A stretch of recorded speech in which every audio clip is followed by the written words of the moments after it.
salaamaaleykum mbokki internet yi téléspectateurs seen émission dafa dellu siwaat ça fait débat toujours si élection législative yi nga xam ne mooy ñëw le 31 incha allahu rabbi tey jii ñu am mbégte encore une nouvelle fois dajeel ak ki nga xamante ne mooy le président Mame Ousmane Samb moom Ousmane Samb ay jamono ñëwoon nañ fi mu nekkoon candidat aux élections locales ñu dellu siwaat si war a jublu si élection législative yi nga xam ne moo di ñëw génn local yi ñu yaakaaroon day taxaw mu sóobu si élection législative yi lu waral sóobu yi bëgg nañ ko xam doxin ni muy doxalee bëgg nañ ko xam moo tax ñu ñëw tey pour waxtaan ak moom président Ousmane ñu ngi leen di bu baax.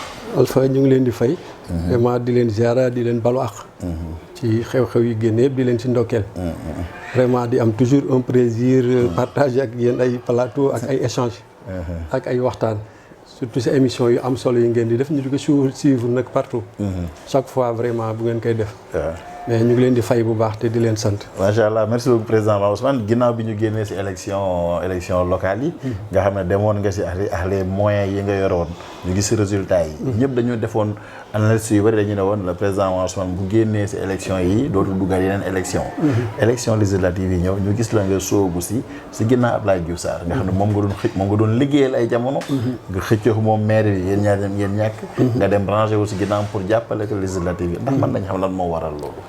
waaw xam nga souvent nit ñi moom xëj na peut-être par paresse mais duñ suivre nit daal ci démarche am duñ suivre nit ci logique am donc ñun dañu mës a nekk ay acteurs de développement.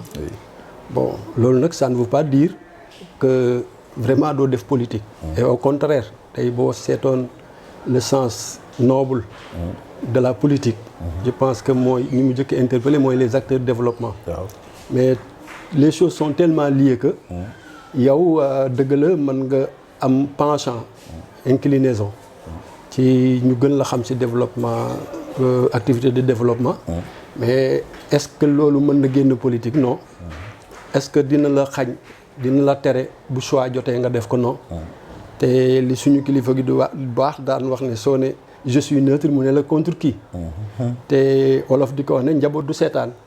donc neutralité moom mënul am wala boog boo nekkee njaboot am ay intérêt dëkk ci communauté vraiment yàgg ci yëngatu doo neutre. doo neutre lutter fu ne da nga fay am ay centre d'intérêt. donc li nga wax dëgg la je pense que ak Ablaye ñu àndoon depuis 2014. donc bokkandoo mandature. bon 2000 bi élection locale yi jotee. mu dem ak listam ñu dem ak suñu liste. ñun si suñu turu mouvement. kon xëj na mën na jaaxal ñu bari bu législatif jotee ñu àndaat mën na jaaxal peut-être ñu bari. mais itam ku déglu suñu langage mës a déglu suñuy déclaration warul a jaaxal. élection yu bari élection yi dañu wuute. dañu wuute. bi ci des aussi démarche yi wuute xëj na li ñu dajale nii ci mucc ak vraiment toog waxtaan gi am xëj na bu amoon ci bi ñuy waajal local kon vraiment texalikoo du am vraiment kon texalikoo du am mais loolu nag c'est des faits de société waaw ku nekk nag da nga ci jàng moom xam naa ñoom jàng nañ ci man jàng naa ci mais lu ñu regroupé waat vraiment mooy bokk famille politique bokk leader politique mooy président Macky Sall. ñun dañu mës a engagé wu ci fal président Macky Sall. ci élection yi passé biñ koy def fal président. am na loo xam du ma ko wax li ma daj sur le plan national ak international ak local pour mu falu. loolu moom di ma ko ñi ma jegeñ xam nañ ko. donc il a toujours été notre leader. ñun ñu def ko xool jëmmam. vraiment mu inspire ñu confiance ñu xool programme am mu doy ñu. waaw mooy plan Sénégal émergent. ni muy doxale itam doy ñu. ku ne nag ak sa wàll gën a doy. mais ñun en tant que acteur de développement lépp doy nañu. mais vraiment bi mu commencé initier PUDC. ak Promoville. ak Puma. ñun en tant que acteur de développement dañ ne tiens ça va bouger. entre autres ay objectifs yu smart. vraiment le fixé yoo xam ne tey jii ñun en tant que aussi intellectuel mën nañ ko natt di ko nattaat. di gis aussi sur le terrain muy réaliser wu. Alpha ñu on bouge beaucoup. dañuy dem fu ne Sénégal.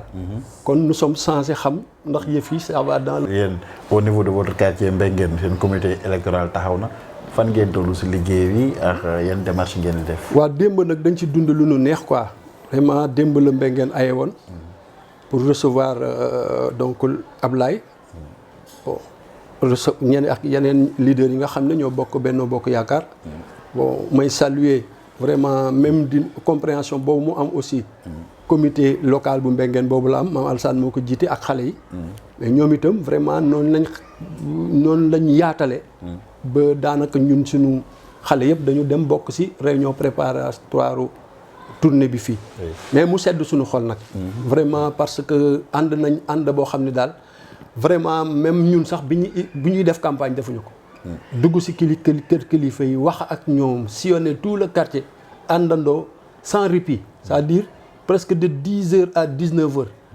taxawuñu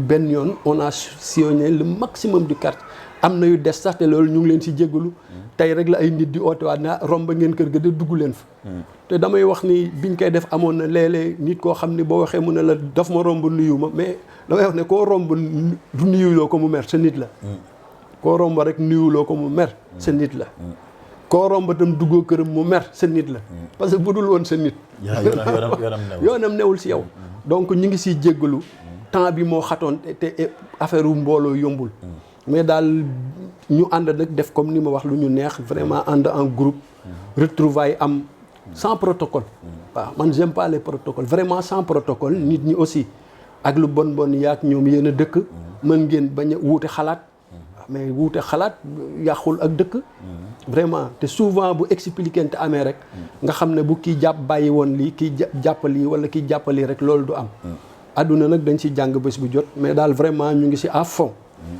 wax nañoo suñuy ndaw wax ak mag ñi wax ak jigéen ñi surtout expliquer enjeu fi ñu jëm il y va de la stabilité du Sénégal ñun attanuñu ay xuloo ak ay instabilité institutionnelle attanuñu ko Sénégal attanu ko surtout que li ñu wër yëpp ci ay défis bu ci ne gis nga dama la ciy limal yii rek waxuma affaire terrorisme bi yor jóge vers l'est waxuma affaire MFDC bi nga xam ne c'est à l'intérieur à notre sein ci ay yu mën a indi ay ba doo tal développement mais le président Macky Sall dafa am ñaar yoo xam ne kuy sénégalais war nga ko natt mesurer ko ba jàppale ko te mooy le fait que ay état yu mag xam nga européens dañu am trop plein de fierté ba ils sont devenus tous fous yow imagine-toi li jaral président Canada mu jóge ba Canada ñëw pour convaincre sa président président États-Unis déplacé wu ba ñëw fii convaincre sa président taxaw leneen tant que maa ngi fi du am nga sor homosexualité mais analyser li ma la wax tey dafa mel ni côté bu bëri ñoom loolu lañ jàpp ne suñu leen joxee majorité yéen waa APR da ngeen di loolu affaire yu caaxaan la te gis nga c'est pas sérieux ñooñu ñooy def sa promotion lesbiennes yi parce que ñoom rek ñoo leen di tudd ñoo leen may bës di leen tudd buñ dee ay imam ñoo leen di tudd buñ dee ay policiers ñoo leen di tudd mais dama ne sa président jël devant ces grandes puissances ak ku leen xam ñoom ñu déplacer ay kilifa pour ñëw dañ fi ñëw visite mais lañ ca ëmb mooy faire avaler la pilule mais mu taxaw wax public naa du fi am ak nga xam ñoom seen fierté ni mu toll da ngay foog ne dañañ ko ci bàyyi neexu leen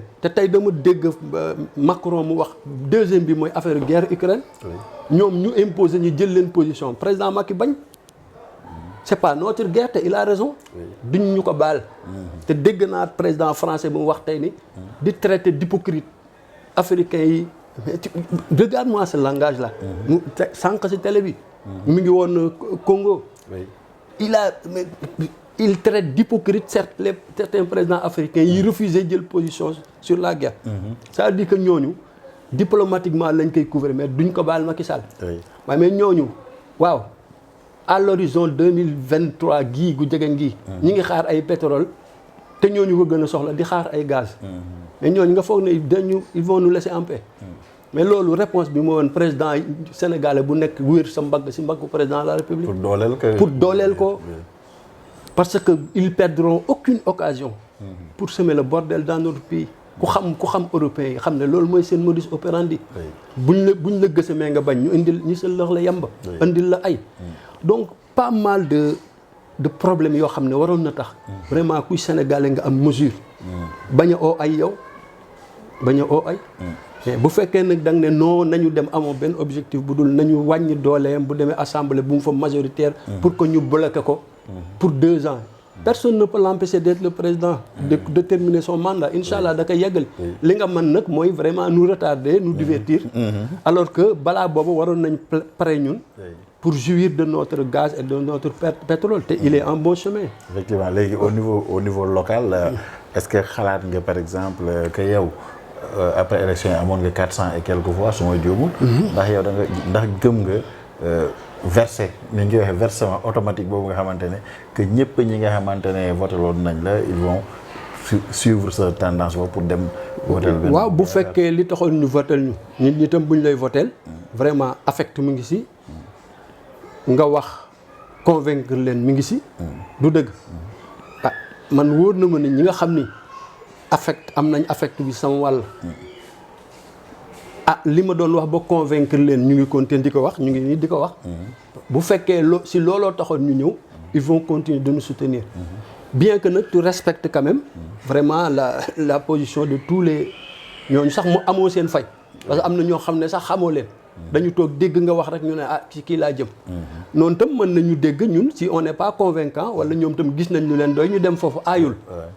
mais dama ne ñun li am solo rek mooy action bi ñu def ñu mën ko lay. te lii ma la wax nag moo tax.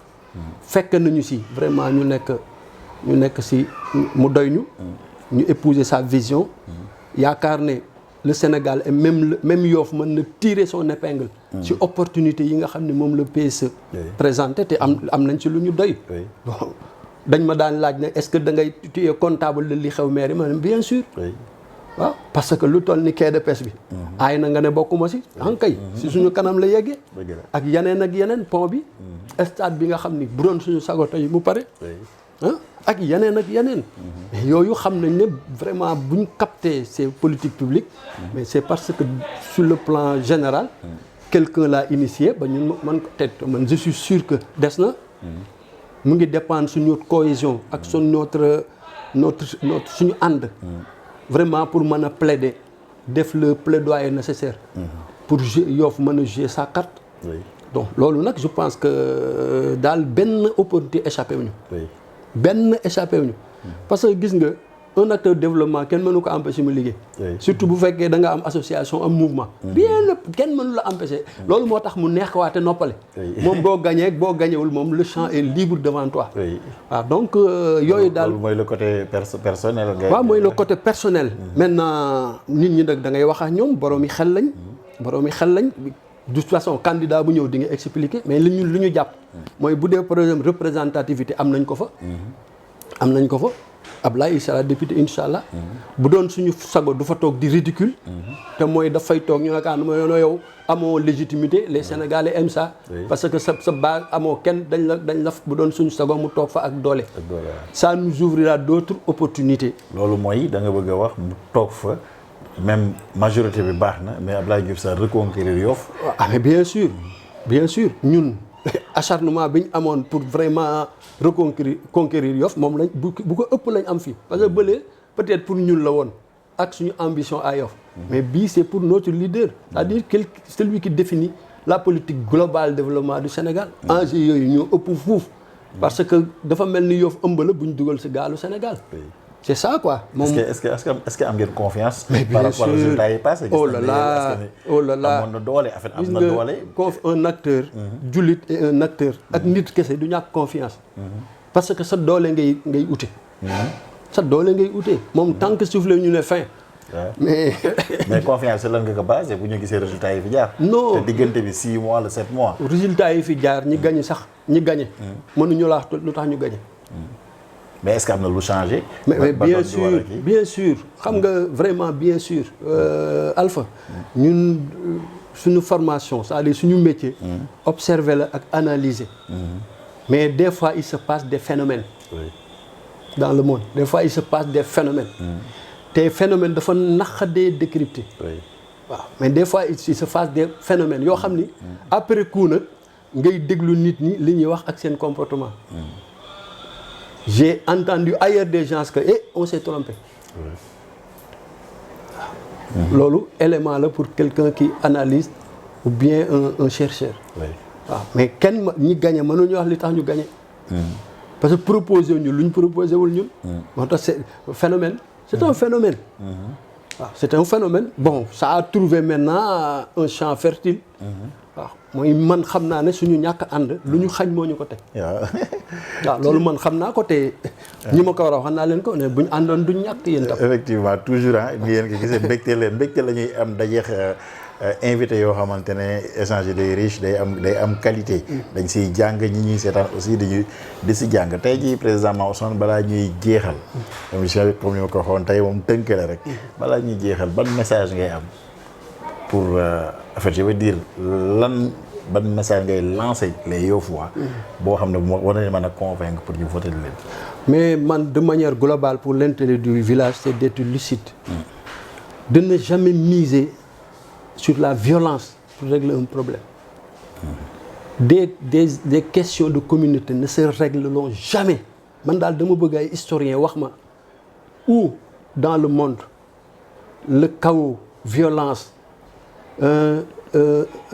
dans le verbe comme dans l'action physique comme verbale fan la mës a régler problème fan la mës a indee njariñ te il faut regretter cette tendance là léegi c'est-à-dire nii même bu ñuy débattre sax seen frustration daf leen di yóbbu ci méchanceté. Et une frustration ne doit jamais mener vers la méchanceté.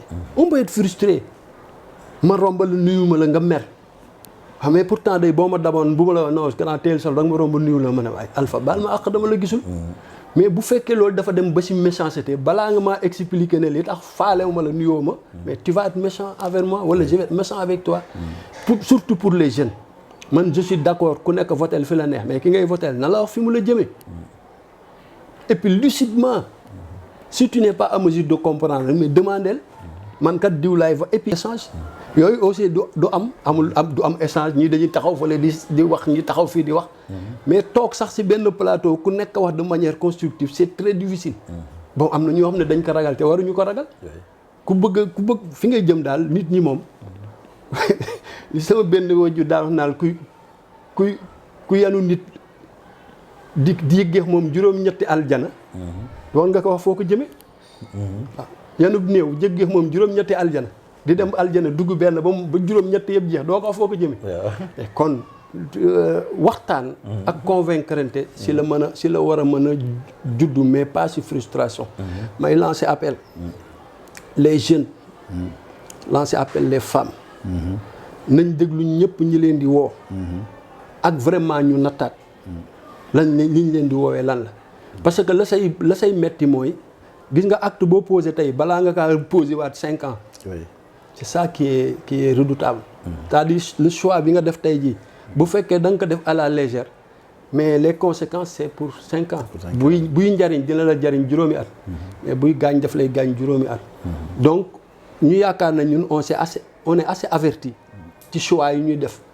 te ku ne xam na ne suñu langage li ci mës a jib mooy Yoff nu gën a kon ñun lu ne dañuy natt lan moo ci intérêt Yoff mais xam naa ne élection yi ñu jëm moom vraiment intérêt Yoff nekkul ci kaw nekkul ci installé dëkk bi dans l'instabilité te personne ne se cache kenn na buul pour wax loolu dañ ne nañu dem am majoritaire empêché te mënuñu ko waaw yow mii intellectuel nga xam nga ne mënuñu ko sur le plan juridique ni sur le plan politique il faut pas lu dul daal vraiment créer problème loolu nag dafa yomb trop quoi may ñaan confiance bi ñu amoon su ñun ñu amaat ko su ñun ñu xam ni nëbbuñu ko dañu bëgg ñu voter en masse pour la liste Benno Bokk Yaakaar permettre aussi Ablaye mu dem assemblée il y sera inchallah mais mu dem fa en sachant que c'est Yoff qui l'a mis là où il sera baatu Yoff la fa nekkal le reste amul lu ñu mënul a régler may ñaan aussi ñu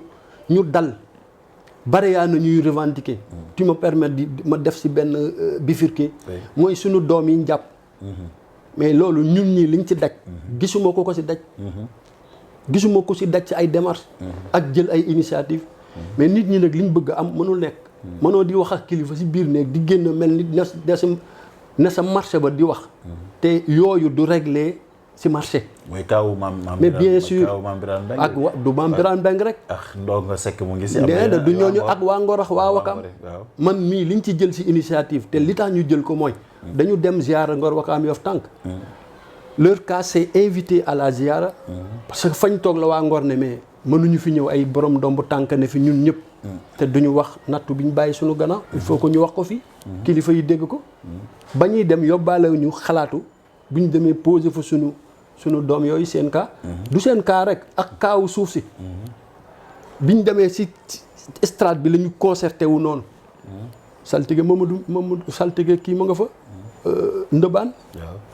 jaraaf maam Ousmane ña nga fa. Youssou Ndoye ma nga fa. président Ferey Yoff ña nga fa. les imams ña nga fa. autant du côté du Yoff comme du côté de Ngor et de Wakam ça c'est invité comme ça. ñu ñaan ne daal ñu ngi ñaan kilifa yëpp ñu def ci médiation. mais man j'ai demandé en tant que responsable. ne kilifa Tivaouane yi en tout cas su ma demee dinaa ci jéem médiation bi ma ñëwee tooguma amul ku ma rencontré wul. ci autorité administrative. mais on avait le bout de la solution. mais nit ñi def tam. mënoo ànd di ko def. waaw mënoo dem di wax ak kilifa génn si biti di sànnantey xeer ak saaga. te loolu la preuve saaga nañu ban solution la jur.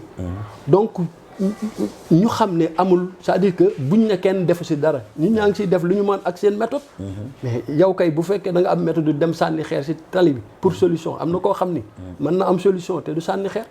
te loolu dara du tax nu bàyyi ko. dañ koy continuer di ko def. seulement dafa mel ni yéen comme par exemple démarche yi ngeen si def ñi nga xamante ne ñooy mbokki maam Birane. amul ku ko si yëgul moom moo jiitu moom lay tudde mais par exemple comme parti. amul ku ko si yëgul amul ku ko si yëgul. ñi si des fii laa leen recevoir.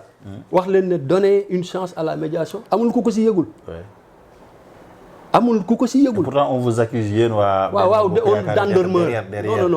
non. et derrière quoi d'être derrière l'arrestation sax. non nous ne pouvons pas. c'est-à-dire bu kenn yaakaar ne gis nga doomu Sénégal en général. mais bu kenn yaakaar ne di nga néewal doole benn doomu Yoff mu di ñu neex. loolu bu ko kenn yaakaar mënul nekk benn doomu Yoff nit du ko néewal doole mu di ñu neex. fan ngeen toll si démarche. waaw ñu ngi si waaye nag mais mënuñu dem di def ay démarches yóbbu baatu kilifteef. suñuy doom ne si ginnaaw di ñu contredire yow tam. bu mu comme waaw c'est ça qui nous met mal à l'aise non seulement yamuñu si duñu contredire mais il nous traite d'endormeur. waaw man bi ma ko déggee on a ñi ma si miin ne leen mais yéen quand même vous nous traitez d'endormeur. mais loolu c'est des maladresses. bon te vraiment je dois le dire ici en toute sincérité. surtout que yéen mag ñi yéen a nekk si kanam. waaw yéen a mën a conscientiser. surtout pardonner aussi. mais si charte ñu dégg te dama ne la ñii ma lay wax ñi si responsable fii laa leen recevoir. gis bi muy ñëw ñoom laa jëkkoo. ne leen qu'est-ce que vous pensez de ça. est-ce que vous pensez que une médiation peut être une solution. mais personne ne m'a dit non. suñ ma waxoon ne ñun duñ médiation. man yow nga xam fi nga yem. mais au contraire non continuer. yónnee naa si partem. ne leen ñu ngi enclenché lii.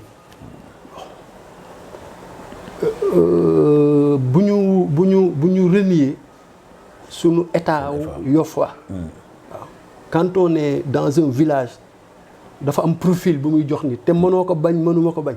mi ngi si ñun. donc dañu war a choisir nos méthodes. yi nga xam ne moom la ñuy régler suñu problème. voilà am na solo parenthèse bu am solo la toujours dama koy wax suñu doom la suñu frère la suñu xarit la maam Birane Mbengue Ndongo Seck aussi di suñu frère ñun ñii ñu am benn jaar-jaar ñu téye ñu fenn xañ ñu suñu liberté pendant 12 heures de temps. ñu xaw a feebar mu metti ñu jaaxle may xalaat. te doguma la li gën a metti si nattu bi li lay wan ne nattu la. suñu doom lañ jàpp.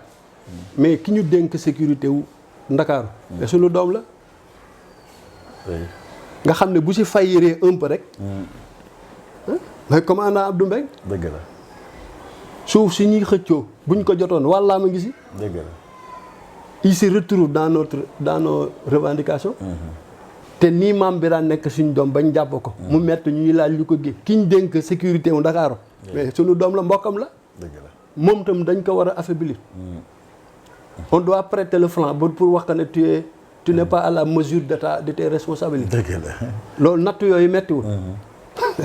yooyu nag dafa laaj intelligence sociale. dëgg la intelligence sociale aussi intelligence politique aussi laaj na ko. ah mais bien sûr def nañ ko ñu xool nan la ñuy négocier nan la ñuy ñaane. ñu ngi si def médiation ba ñu retrouver ñu ngi si liberté président Ma Ousmane ñu ngi tëj émission bi lan mooy sa dernière candidature. waaw vraiment di ñaan rek ñun dem si élection si jàmm.